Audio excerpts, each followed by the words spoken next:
मैं खिड़की खोलने जा रहा हूँ। I am going to open the window. Lokesh आप बताओगे। वह उन्हें पढ़ाने जा रही है। She is going to teach them. ठीक है। मैं आज क्लास जाऊंगा। I am going to go to class today. ठीक है। वह क्रिकेट खेलने जा रही है। She is going to play cricket. Oh well done बहुत अच्छे। Hello friends, my name is Jordan and I am an English trainer. So आज मैं आपको गोइंग टू पढ़ाने आया हूँ। ध्यान से सुनना, अच्छे से समझ में आ जाएगा। ठीक है, मैं आपको ये बताता हूँ कि एक्चुअली गोइंग टू का यूज कहाँ पर किया जाता है।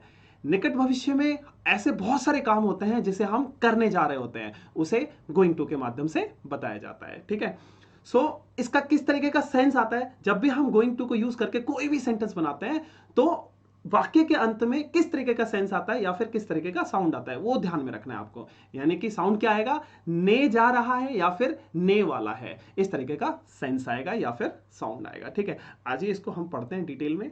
ये देखिए, ये देखो लिखा भी हुआ है गोइंग टू। ठीक है, पहचान देखो, इधर पहचान भी लिखा हुआ है, ने जा रहा है, इस तरीके का सेंस आएगा वाक्य के अंत में। ठीक है, ने जा रही है या फिर ने जा रहे हैं या फिर ने जा रहा हूं या फिर ने वाला है या फिर ने वाली है या फिर ने वाले हैं या फिर ने वाला हूं, तो इस तरीके का सेंस आएगा वाक्य के अंत में। तो आपको समझ जाना है क्या लगाना है, गोइंग टू। ठीक है, बस आपको एक और बात याद रखनी है, यहां पर helping verb is am are है। गोइंग टू से पहले आपको या तो इज लगाना है या तो एम या तो आर, ये डिपेंड करेगा सब्जेक्ट पर। चलिए आज मैंने कुछ सेंटेंसेस बना रखे हैं, उसकी प्रैक्टिस करते हैं ताकि आपको समझ में आ जाए कि गोइंग टू का यूज किस तरीके से किया जाता है। आज ये देखिए, पॉजिटिव सेंटेंसेस बनाने के लिए निम्न स्ट्रक्चर का प्रयोग किया जाता है। ठीक है, आज ये स्ट्रक्चर पढ़ लेते हैं। ये देखो, सब्जेक्ट लिखा हुआ है, प्लस इज या फिर एम या फिर आर, फिर प्लस, फिर गोइंग टू, फिर प्लस वर्ब के फर्स्ट फॉर्म का यूज करना है आपको, फिर प्लस ऑब्जेक्ट। यहां पर आपको कोई टेंशन ही नहीं लेना, क्योंकि यहां पर सिर्फ वर्ब के फर्स्ट फॉर्म का यूज होना है। ठीक है, और एक और बात याद रखना है, या तो इज या फिर एम या आर, ये हेल्पिंग वर्ब है, इसको यूज करना है और ये डिपेंड करेगा सब्जेक्ट के ऊपर। ठीक है, चलिए आज ही सेंटेंसेस पढ़ते हैं। देखो, पहला सेंटेंस लिखा है हमारा, वह एक नई कार खरीदने जा रहा है। वह एक नई कार खरीदने जा रहा है। लास्ट में साउंड क्या आ रहा है या फिर सेंस क्या आ रहा है, ने जा रहा है। जब भी ने जा रहा है का सेंस आए तो आपको क्या यूज करना है, गोइंग टू। और गोइंग टू से पहले क्या यूज करना है, इज या फिर एम या फिर आर, वो किस पर डिपेंड करता है, सब्जेक्ट के ऊपर। ये देखो, वह की वजह से क्या आ गया, ही। ठीक है, अब ही के बाद आपको या तो इज या फिर एम या फिर आर, तो ही की वजह से इज आ जाएगा, क्योंकि ही क्या है, सिंगुलर पर्सन। ठीक है, सिंगुलर सब्जेक्ट के साथ इज, प्लूरल सब्जेक्ट के साथ आर और आई के साथ एम, जैसे कि he, she, it, name, mother, father, brother, sister, everyone, everybody, somebody, someone, no one, nobody, या फिर army, government, group, family.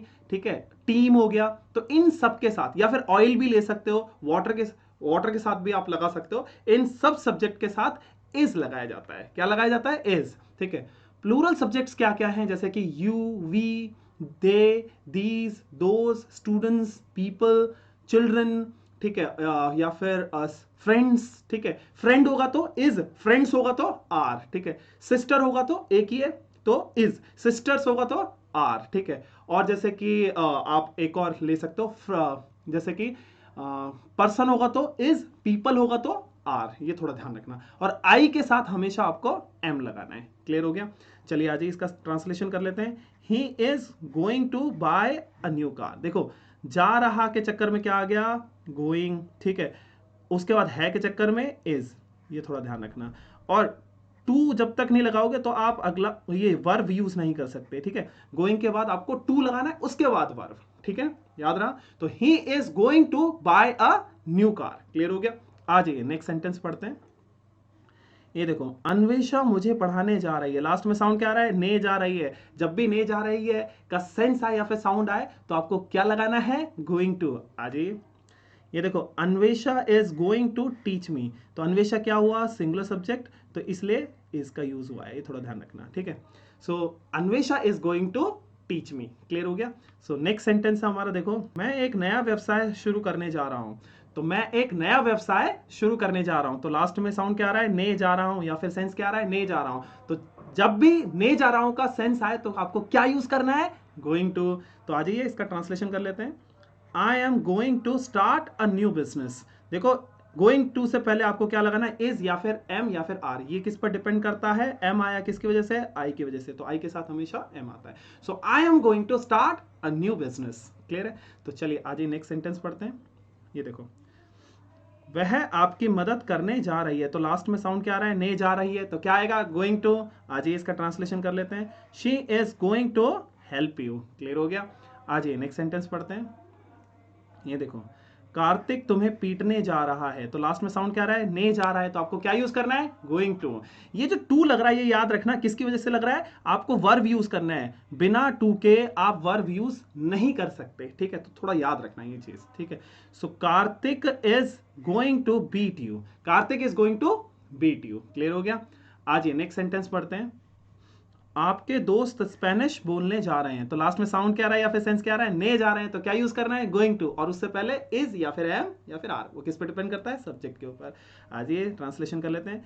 Your friends, अब ये प्लूरल सब्जेक्ट हो गया, योर फ्रेंड्स। ठीक है, तो इसकी वजह से क्या आएगा, आर, तो your friends are going to speak Spanish.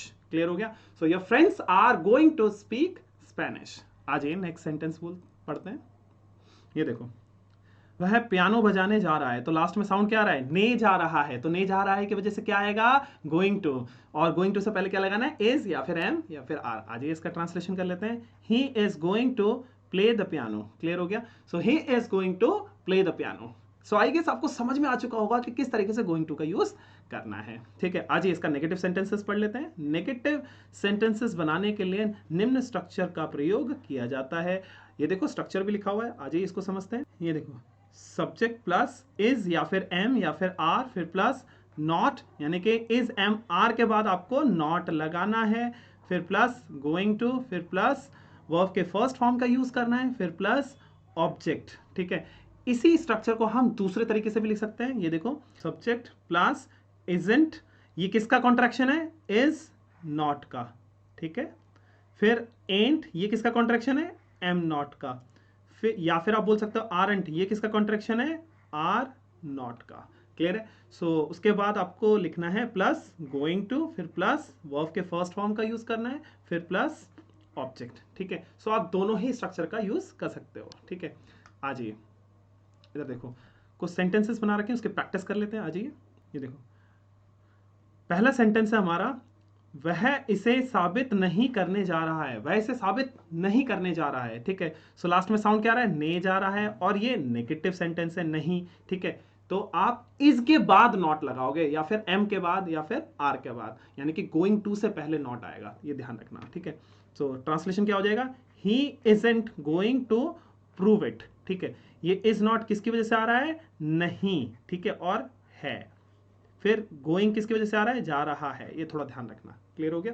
So he isn't going to prove it. आ जाइए नेक्स्ट सेंटेंस पढ़ते हैं। वह कुछ नहीं करने वाली है, तो यहां देखो लास्ट में साउंड क्या आ रहा है, ने वाली है। इस तरीके का भी साउंड आ सकता है, पहले मैंने बता चुका हूं। ठीक है, तो यहां पर नहीं आ रहा है, तो नहीं की वजह से क्या आ जाएगा, इज नॉट। ये ध्यान रखना। ठीक है, आज ये इसका ट्रांसलेशन कर लेते हैं। She isn't going to do anything. Clear है? आज ये नेक्स्ट सेंटेंस पढ़ते हैं।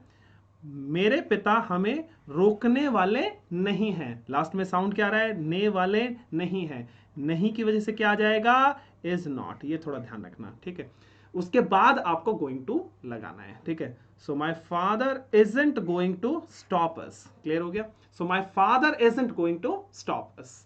आज ये नेक्स्ट सेंटेंस पढ़ते हैं।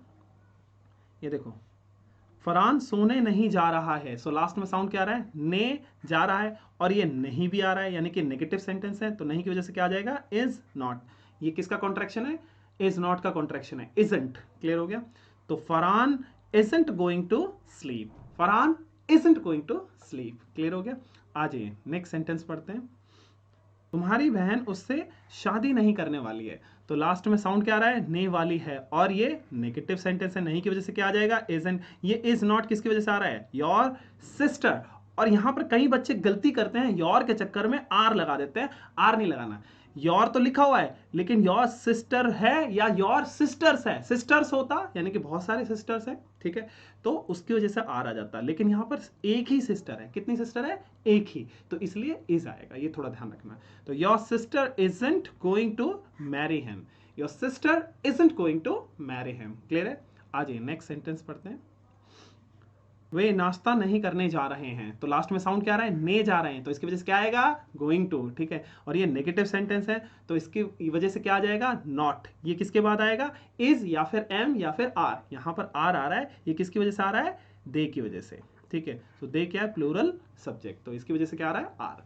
तो हम क्या बोलेंगे, they aren't going to eat breakfast. ठीक है, सो आपको समझ में आ चुका होगा कि किस तरीके से नेगेटिव सेंटेंस बनाना है, they aren't going to eat breakfast. ठीक है, आ जाइए अब हम इंटरोगेटिव सेंटेंस पढ़ते हैं। ये देखो लिखा भी हुआ है, इंटरोगेटिव सेंटेंसेस बनाने के लिए निम्न स्ट्रक्चर का प्रयोग किया जाता है। ठीक है, सो आ जाइए स्ट्रक्चर पढ़ते हैं हम। इज या फिर एम या फिर आर फिर प्लस सब्जेक्ट, यानी कि सब्जेक्ट से पहले हेल्पिंग वर्ब यूज होगा। जो भी इज या फिर आर या फिर एम यूज करोगे वो सब्जेक्ट से पहले यूज करना है। ये है इंटरोगेटिव सेंटेंस। ये किस तरीके का इंटरोगेटिव सेंटेंस है, जिसमें पूछा जाएगा क्या तुम खेलने जा रहे हो, तो इसमें या तो यस या फिर नो का आंसर आएगा। ठीक है, ये ध्यान रखना। फिर उसके बाद आपको गोइंग टू लिखना है, फिर प्लस वर्ब के फर्स्ट फॉर्म का यूज करना है, फिर प्लस ऑब्जेक्ट ही, उसके बाद आपको क्वेश्चन मार्क लगाना है। ठीक है, सो आई गेस ये स्ट्रक्चर समझ में आ चुका होगा। आज ये सेंटेंसेस पढ़ते हैं। देखो पहला सेंटेंस है हमारा, क्या वे आज रात काम पर जा रहे हैं। ये मैंने थोड़ा सा गलत लिखा है, तो आपको क्या लिखना है, क्या वे आज रात काम करने जा रहे हैं, क्या काम करने जा रहे हैं। तो थोड़ा ये ध्यान रखना, पर नहीं आएगा, तो क्या वे आज रात काम करने जा रहे हैं। ठीक है, ये ध्यान रखना। सो इसका ट्रांसलेशन क्या हो जाएगा, देखो क्या की वजह से आर पहले आ जाएगा सब्जेक्ट से, तो आर किसकी वजह से आ रहा है, सब्जेक्ट की वजह से। सब्जेक्ट क्या है, प्लूरल है, दे क्या होता है, प्लूरल होता है। तो are they going to work tonight, ये जो टू आ रहा है किसकी वजह से आ रहा है, ताकि हम वर्ब का यूज कर सकें। वर्क मतलब काम करना। ठीक है, ये याद रहा। So are they going to work tonight, clear है। सो आ जाइए नेक्स्ट सेंटेंस पढ़ते हैं। ये देखो, क्या वह इसे खत्म करने जा रही है। सो लास्ट में साउंड क्या आ रहा है, ने जा रही है, तो इसकी वजह से क्या आ जाएगा, गोइंग टू। क्या की वजह से क्या आ जाएगा, इज। ये सब्जेक्ट से पहले यूज करना है आपको, तो सब्जेक्ट क्या है, सिंगुलर है, इसकी वजह से इज आ रहा है। ठीक है, तो ये याद रखना। तो is she going to finish it, is she going to finish it. ठीक है, सो आई गेस आपको समझ में आ चुका होगा। आ जाइए नेक्स्ट सेंटेंस पढ़ते हैं। क्या वे सभी को बचाने जा रहे हैं, तो लास्ट में साउंड क्या आ रहा है, ने जा रहे हैं, तो इसकी वजह से क्या आ जाएगा, गोइंग टू। क्या की वजह से क्या आएगा, आर। ठीक है, ये आर किसकी वजह से आया है, दे की वजह से। दे क्या है, plural subject. So are they going to save everyone, are they going to save everyone. ठीक है, सो आ जाइए नेक्स्ट सेंटेंस पढ़ते हैं। ये देखो, क्या वह अपनी माँ को देखने जा रहा है, तो लास्ट में साउंड क्या आ रहा है, ने जा रहा है, इसकी वजह से क्या आएगा, गोइंग टू। क्या की वजह से क्या आ जाएगा, इज। ये किसकी वजह से आ रहा है, ही की वजह से। ही क्या है, सिंगुलर सब्जेक्ट।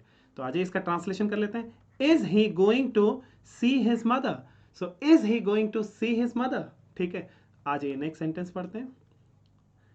क्या अर्नब पानी पीने जा रहा है, तो लास्ट में साउंड क्या आ रहा है, ने जा रहा है, तो इसकी वजह से क्या आएगा, गोइंग टू। क्या की वजह से क्या आ जाएगा, इज। ये किसकी वजह से आया, सब्जेक्ट की वजह से। सब्जेक्ट क्या है, सिंगुलर। तो आज इसका ट्रांसलेशन क्या हो जाएगा, is Arnab going to drink water, is Arnab going to drink water. ठीक है, सो आई गेस आपको समझ में आ चुका होगा कि किस तरीके से इंटरोगेटिव सेंटेंस बनाना है।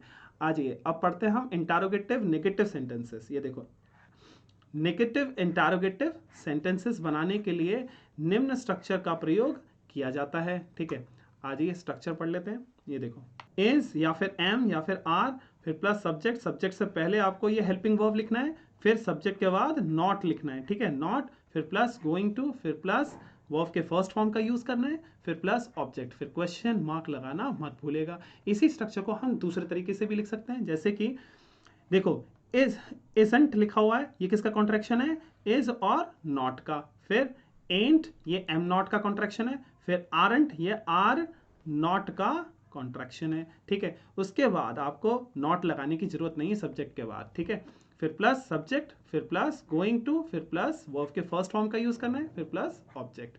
ठीक है, फिर क्वेश्चन मार्क, याद रखना। ठीक है, सो आज ही कुछ सेंटेंसेस मैंने बना रखे हैं, उसकी प्रैक्टिस कर लेते हैं ताकि आपको समझ में आ जाए कि कैसे यूज करना है। ठीक है, ये देखो पहला सेंटेंस है हमारा, क्या वह दक्षिण कोरिया नहीं जा रहे हैं, तो लास्ट में साउंड क्या आ रहा है, जा रहे हैं, तो इसकी वजह से क्या आ जाएगा, गोइंग टू। और क्या नहीं की वजह से क्या आएगा, isn't एक साथ लिख दिया, या आप नॉट ना ही के बाद भी लिख सकते हो, इज ही नॉट ये भी लिख सकते हो। तो आज इसका ट्रांसलेशन कर लेते हैं, isn't he going to visit south Korea, ठीक है। सो आज ये नेक्स्ट सेंटेंस पढ़ते हैं।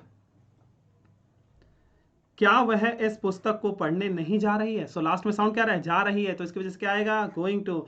और क्या नहीं की वजह से क्या आएगा, isn't। ये किसकी वजह से आ रहा है, सब्जेक्ट, सब्जेक्ट क्या है, सिंगुलर, इसलिए isn't, ठीक है।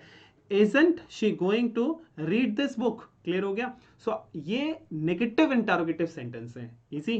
तो चलिए आ जाइए नेक्स्ट सेंटेंस पढ़ते हैं। क्या वे आपको आश्चर्यचकित नहीं करेंगे? लास्ट में साउंड क्या रहा है, एंगे। एंगे किसको दिखाता है, फ्यूचर को। और मैंने पहले भी बताया था निकट भविष्य में ऐसे कई सारे काम होते हैं जिसे हम करने जा रहे होते हैं, उसे गोइंग टू के माध्यम से बताया जाता है, ठीक है। सो आ जाइए हम इसका ट्रांसलेशन कर लेते हैं। देखो एंगे की वजह से क्या आएगा, गोइंग टू, ये थोड़ा ध्यान रखना, ठीक है। और क्या नहीं की वजह से क्या आएगा, आरंट। ये किसकी वजह से आ रहा है, दे की वजह से। और दे क्या है, प्लूरल सब्जेक्ट है। चलिए आ जाइए इसका ट्रांसलेशन कर लेते हैं। Aren't they going to surprise you? Aren't they going to surprise you? क्या वे आपको आश्चर्यचकित नहीं करेंगे, ठीक है। आइए नेक्स्ट सेंटेंस पढ़ते हैं। ये देखो, क्या दीपशिखा सोने नहीं जा रही है? तो लास्ट में साउंड क्या रहा है, जा रही है, तो इसकी वजह से गोइंग टू। क्या नहीं की वजह से क्या आएगा, isn't, ठीक है। So isn't Deepshikha going to sleep, clear हो गया होगा। isn't Deepshikha going to sleep, clear हो गया। आइए नेक्स्ट सेंटेंस पढ़ते हैं। क्या तुम्हारे पिता इस बारे में बात नहीं करेंगे? लास्ट में साउंड क्या रहा है, एंगे। एंगे की वजह से क्या आ जाएगा, गोइंग टू।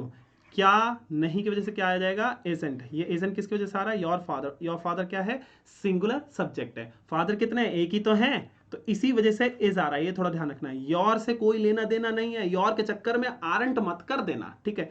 तो योर फादर, फादर्स होते बहुत सारे पापा होते हैं, तो आरंट आ जाता है। जैसे कि योर फादर्स, तो aren't your fathers. Your father तो सिंगुलर है, तो isn't योर फादर, ठीक है। सो आज इसका ट्रांसलेशन कर लेते हैं। isn't your father going to talk about it, isn't your father going to talk about it.